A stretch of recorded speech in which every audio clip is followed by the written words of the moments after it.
OK， 那么好的各位观众朋友们，欢迎来到机智祥的变形金刚玩具分享时间。今天给大家来说呢是 ICS86 系列的 L 级兄弟，你他妈是 L 级吗？我觉得我是 L 级的弹簧这个东西呢也是好价入的，它要不是好价，我他妈正眼都不瞧它一眼的，我手里他妈围城弹簧臭的。那 OK 兄弟们，今天这一期呢也是认真评测啊，都说的都是真心话，纯情绪化评测了，说是好像我哪一期视频我哪一期视频不是纯情绪化一样，那无所谓了。那我们这里是吧，把这个86啊跟这个围城放到一起，对无父华丽的背叛。这个86弹簧和围城弹簧的区别就是，一方面价格变得更贵了，一方面呢，在原有的设计基础上，对一些造型和变形设计部分改了一些东西，但没完全改啊，改了，但就是那个屌样，变形设计还是那个东西。那话又说回来了，你他妈凭什么卖 L 级？啊，那官方就说了，哎，知道自己这东西不一定能卖上 L 级的价，那好吧，哥们儿，来看吧，给啊，这个螺旋桨大件我们就当它原有的配件，给官方配件包，兄弟，正宗官方配件包，多收你150块钱，没意见吧？没意见吧？一个大锤，说真的，雷霆拯救队出的那个大锤是用包装盒里面那个包装做的假锤子，那我们这个86给你个锤子，但是我对这个锤子真的没什么印象。它这里还有一个类似于给派系标志准备的空间，但是我怎么看这个傻逼派系标志都长得跟他妈雷旧的标志是一个样子，不像是正宗博派标志啊！你来真的哥们儿，你这个配件装这里啊，真有说法。然后一把造型大件，纯造型，这个件呢让我有点想起来那个叫什么，马上要出的那个杂兵套装了，但是无所谓。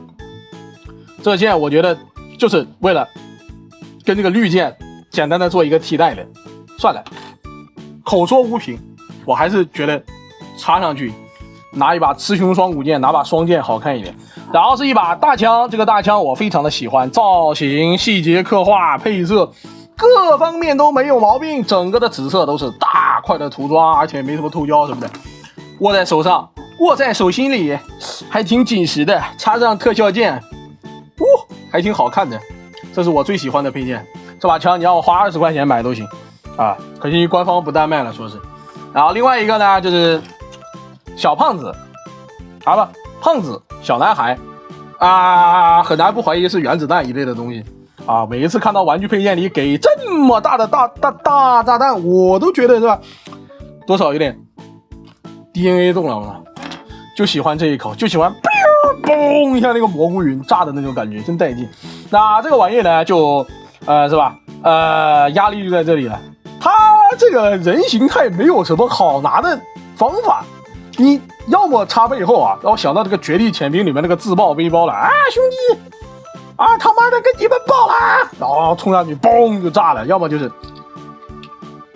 抱在怀里，捧在手心里，狠狠的跟他们爆了，怎么感觉更他妈昭和了？我操！反正怪得很这个东西。那这玩意呢，我能想到的搭载方法就是不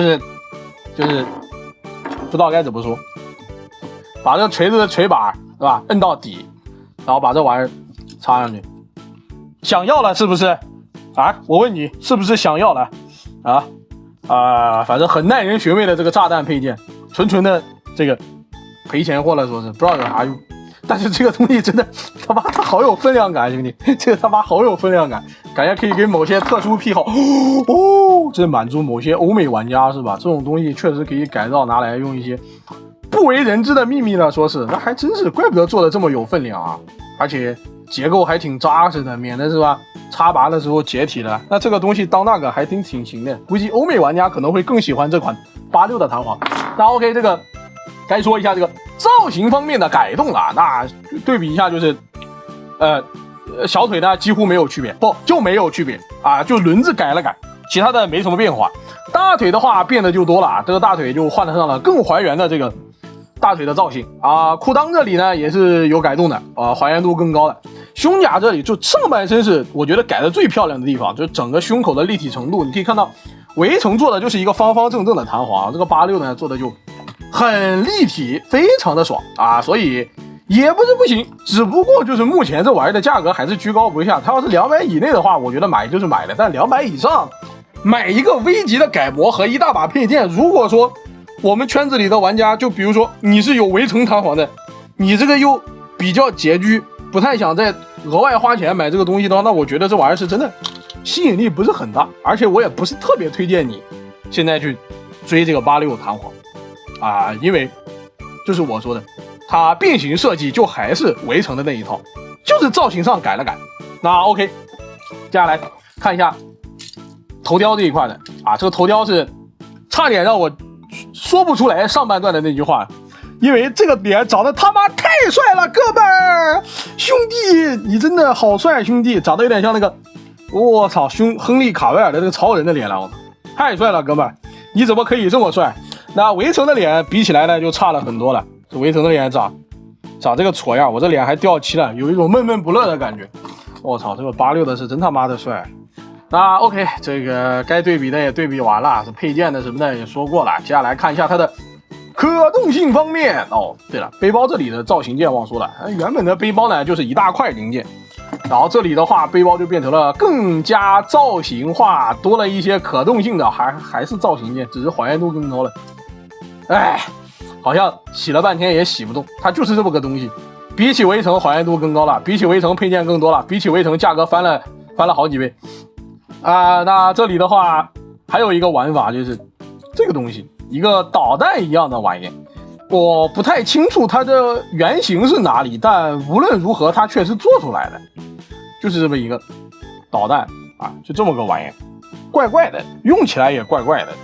不太清楚这是个武器还是什么探测器一类的东西，如果有懂哥的话可以在评论区说一下。那只有这一只手有啊，我还以为2只手都有的，如果2只手都有还蛮帅气的，就把自己当钢铁侠那种。但很遗憾的是另外一只手就没有这个功能了，哎，没话说，小气鬼。那 OK， 这个涂装方面呢好像也没什么好聊的啊，就是这些黄色的点缀，胸口的红色涂装什么的。那身上这哥们身上涂装真不多啊，他妈的好像还真是这个样子。哎，你这个绿色的是不是涂装啊？哦，这个深绿色的也是涂装，就这里这一块还行，至少涂了。那接下来看一下可动性方面，脑袋啊，它这个零件，它这个脑袋的设计是这么一个卡扣啊，这么一回事，所以这个脑袋的可动呢被狠狠的局限了。目前来说，它就只能转一转，这真的是只能转一转。低头的话，你得把这个卡扣给它解锁开，才能摆出这个低头的姿势，但好像低的还挺好看的，所以包容、理解、尊重。肩膀部分的话，这个肩膀本身是可以根据你的喜好向内或者向外摆的，我个人的爱好是向外摆一点啊，好看一点啊，好看一点。然后肩膀部分的平台的话，你需要简单去避让一下这些零件什么的，该抬还是可以抬的，幅度大概就是这个样子啊。再多扣的话，对这个零件的压力很大的。然后呢，就是大臂的平转了，这里跟围城都没什么区别的啊，旋转呢没什么问题。然后大臂的这是大臂根部的旋转啊，大臂的平转的位置呢是下调了吗？下调了，原版的是在这个上面的，然后86版本的改成了肘部这里，在肘部的这个部分进行平转的啊，行，能转就行了。这个轮子主要是为了还原轮子变得更大的，然后曲肘的幅度呢也没什么问题，手腕呢可以旋转，然后多了一个大小老师不是很喜欢的造型可动手啊，说是可动手，实际上就是很丑陋的张开了，然后又合上了，没什么逼用。真正去抓武器的还是靠这个拇指形成的这个 5.5 毫米的插口，但是又因为下半段这个5毫米它不是很全，也就是说你必须把这个手握得很紧才行。那问题来了，这个手稍微有点松的话，那就是啥也握不住。腰部呢可以旋转，然后跟原版一样的被这个后面的造型零件变形用的这个零件进行了一个干的射啊，所以动得不是很好。前踢、后踢、侧踢啊，很标准啊，没什么问题。然后大腿的平转，然后屈膝，比起围城啊，这个小腿卡扣的修复真的是让这个模具玩起来舒服他妈太多了，哥们儿，这个原版的这个小腿啊，这松的就无可救药了，说是就我也理解不了，他靠这个东西去扣这个小腿，就这里有一个凸起去扣这个小腿，是真的有点脑残那好吧，这个造型什么的也都看够了，接下来呢，该喷的也都喷完了，接下来呢就看一下这款产品的变形设计吧。比起围城呢，也是有一些优化，但是还行，这就是关键性的优化了一点，玩起来就是不一样了。然后 OK， 我们先把这个肩膀放平，然后把这个零件呢给它掰直，然后把这个肩膀给它往前推，哎，是不是现在就变胳膊呀？那现在就变吧，无所谓了。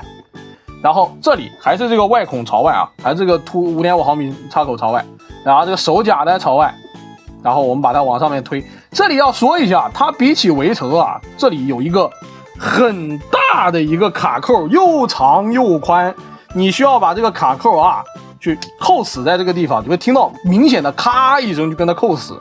好 OK， 这边就一只胳膊就算变形完成了，另一边呢也是一样的，咱们就直接这样一变，然后我们捏一下这个大臂，把这个卡扣没插进去嘛，捏一下这个捏嘛，对准了呀，哥们儿，怎么扣不进去啊？说话，为什么不给我扣啊？哇，我操，你就听吧。所以我的建议是，这个地方如果你想削的话，你可以稍微给它打磨啊，不影响你把玩变形的，松就松呗，反正有这个手在这里扣着，这个零件又是吧？又不太担心它会掉什么的。然后接下来呢，我应该先变啥来着？先变下半身吧。是变下半身吗？我操，我的脑子在打架，我是。算了，该怎么变怎么变，老子他妈想怎么玩怎么玩。然后这里把这个肩膀两边啊解开之后，这个地方就是我说的重大改动啊，这一下子就把这个设计给它盘活了，就是这个改动让这个86弹簧的把玩体验整个的要优于围城，你一拽就拽开了，那个围城他妈拽半天了，烦死了。然后脑袋呢往里面一收一转啊，是吧？就叠方块一样的叠盒子叠进去，好，搞定了。太爽了，这巨爽，兄弟，一气呵成的，哥们，包一气呵成的，爽的一逼。然后变一下腿，这脚的话就是这样一翻折过来。那有的人那天视频告诉我说不应该把这个尾翼翻出来，说这是直升飞机用的。但是实话说，兄弟，我觉得这个车形态如果后面有这个尾翼的话，真的会很帅，所以我就这么干了啊，真的会很帅啊。你难道不觉得一辆赛星超跑屁股后面应该带个尾翼，是不是吧？是吧？然后这个脚呢就变到这里了，跟围城原版一样的。这两个卡扣啊，还是你要是运气不好，你买的会很紧。然后如果你不打磨的话，你去硬掰就没事插把掰的什么的，它会白痕多了就断了。我的围城原版没有遇到这个问题，我还以为是他们玩法有问题。等到老子他妈买86了才知道，我靠，原来这个地方真的紧的话会特别的紧。那先不着急扣，因为我怕等一下需要再把它拔开。也怕我录视频录着他妈卡扣断了，那我压力拉满了。然后这里的话就是把这个背包部分的这个卡扣啊往上面一推一折啊，还是把这个裤裆折进去，然后把这个脚后跟啊塞到这个里面啊。这里的话也是有一个卡扣的，你一定要把这个卡扣，不是需要，是一定要把这个卡扣给它扣到底啊，在这里面往前推。对，就这么大一声，然后他妈对焦没对上，操了吧。怼进去，好 OK， 你们就知道这个肩膀这里的一个卡扣和这个裤裆里面的这一个卡扣是一定要去听到咔一声就很大一声把它扣进去的。如果你扣不进去，它密合会出现严重的问题，以至于你怎么进去了？我操！刚才插的时候估计太用力了，把它们都顶进去了，无所谓的。然后这里的话，两个板件呢往下掰平，给这个手臂让开空间，然后我们就往里面插就行了。这里的话还是要说一下了，这地方也是跟围城一样的，你需要推这个零件，先把它推平，就保证这个扣是平的，然后我们再插这个手臂，OK， 搞定。然后另一边也是一样的，先推一下这个根部，然后再把这里给它摁进去，然后再把手臂这里扣好。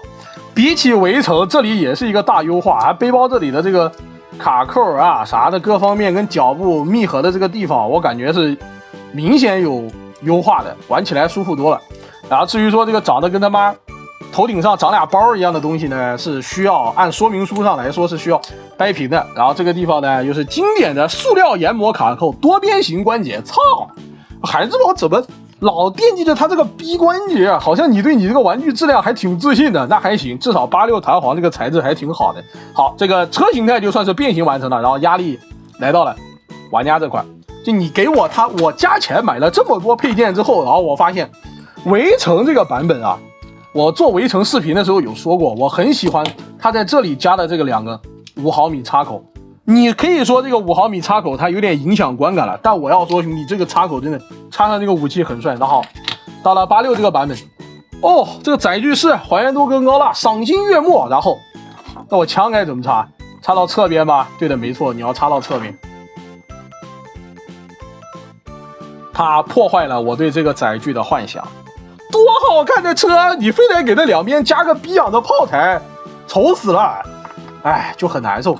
然后呢，车顶上的这个5毫米插口啊，也被它优化成了一个专门为了插这个螺旋桨旋转用的这么个东西，限制死你的选择。你妈的，为什么啊？就很烦，非常的烦，让我有点烦躁。那这还好，好在呢，这里有把大枪，它还是不是纯脑残。这里有一个插槽，我们把这个大枪插进去，给了我一个载具形态下还能看到漂亮武器搭载到这个赛星战车上面的这个机会。然后那问题来了，这个自杀式爆炸袭击还是装上去吧，感觉很帅的。所以这个导弹，这个大炸弹是干啥用的？炸宇宙大帝还是炸大力神啊？想不起来了，没有什么印象了都。不是我真记不住，哥们儿，我操，这东西是干啥用的？那对，就很烦。这个武器配件搭载这一块的，就是很难受啊。这个枪呢，我觉得插到这个后面可能稍微好看一点，但稍微好看一点有些不太可能，感觉像在打自己一样的。而且锤子什么的，真没地方放了。这个配件你身上的插槽都没准备那么多，反正很烦。那 OK， 这个车形态看完了啊，我看一下这个推车咋样。买到手到现在还没推过呢。OK， 推不了一点，他妈这个轮子在打架，这几个轮子感觉在打架，但还行。我发现我只要稍微用点力，它在这个轮子，它在我这个木桌子上滚的还是很舒服的。那 OK， 这个载具形态第一个就展示完了，接下来很快啊进行直升飞机形态。那这真是跟围城区别不是很大。我们这里的话。就是把这个腿稍微处理一下，然后这里的话，哎，变错了是吧？哎，我操！哦，还真是变错了。我们不着急，一点点再说。我们先把这个裤衩给它拽下来，这里也是值得称赞的啊。这个不管是围城还是这个叫什么版本的，它这个零件都很松的，一抖就掉了。我这加固过的还是这个屌样。那86这个版本这个卡扣就很给力了。实话说，兄弟，真心很给力的。所以我对这个地方的设计还是很满足的。然后这里的话就把这个尾翼翻出来之后，卡扣各个对准 ，OK 就这个样子。然后这里稍微调整一下，把它调整好。然后再把这个东西给它往里推，是这里先把这个脚折进来，然后再把这个东西往里推。推的时候要确认这个大腿的卡扣什么的没什么问题啊，位置都是对的。然后你把这个零件往里面扣就行了，这里有一个小卡扣啊，把它往里面扣就完事了。哎，怎么感觉没听到那个卡扣的声音啊？算了，无所谓了，扣上就行啊。然后接下来呢，就是把这俩玩意儿给它拽下来，然后这个东西呢重新不用给它摁回去是吧？忘了，想起来了，不用摁回去。然后再把这里解锁开之后呢，把这玩意儿翻出来，拽开转一圈，然后重新给它塞回去。设计是没什么变化的，还是这个屌样。然后另一边呢也是一样的啊，把这玩意儿掀开，手肘弯一下，然后这个玩意儿转一圈，跟这个轮子扣上，扣到位，好 OK， 就这个样子啊。然后就螺旋桨不是螺旋桨，说错了，就这个车头这个地方两侧这个玩意儿呢，我们往后推之后呢，还是要确保这个零件是能严丝合缝的扣在这个下面的，然后手这里的这个凹槽对准就行了。我今天这期视频说了多少个他妈的然后呢？哎，算了，已经是口屁了。经典转折，说然后解决后摇了，说是 OK。那这里全部扣上之后呢，再把这个后面这玩意儿给它扣到位啊 OK。然后等到变到这一步的时候，我突然想起来了，载具形态下这个东西还真是他妈的要斜着的，还真是要斜着的。等到直升飞机形态下的时候，才要把这个东西给它掰平。为什么呢？因为会影响这个屌他妈顺边螺旋桨的旋转啊！我看到这个顺边螺旋桨我都头疼，这设计师真是有点神经，怎么整个这东西？经典顺边螺旋桨，很难不怀疑是不是在致敬某些东西。不懂就问，是不是早期弹簧的玩具，比如说什么G1那一类的东西，组上这弹簧组上是不是也有顺边螺旋桨啊？然后呢，武器大战呢就很不爽。如果光有这个螺旋桨，其实还蛮帅的。这里他妈捏的怎么还松啊？无所谓了。这个枪，我之前说过，我做围城视频的时候还专门提过一次。我说他妈那个手上这个小机翼本来就小，插上这个枪之后就丑的离谱。然后现在就是这个样子，很他妈难受哇，哥们儿。那就这样吧。这个86弹簧也是品鉴的差不多了。那 OK， 兄弟们，今天这期视频就到这里了。喜欢的观众朋友们，点点关注啊！咱们下期视频不见不散。86弹簧也是做过了啊，终于结束了。以前还就昨天前天还在说他妈的该怎么评价这个东西啊，也是评价完了，解决了一个心病了，说是。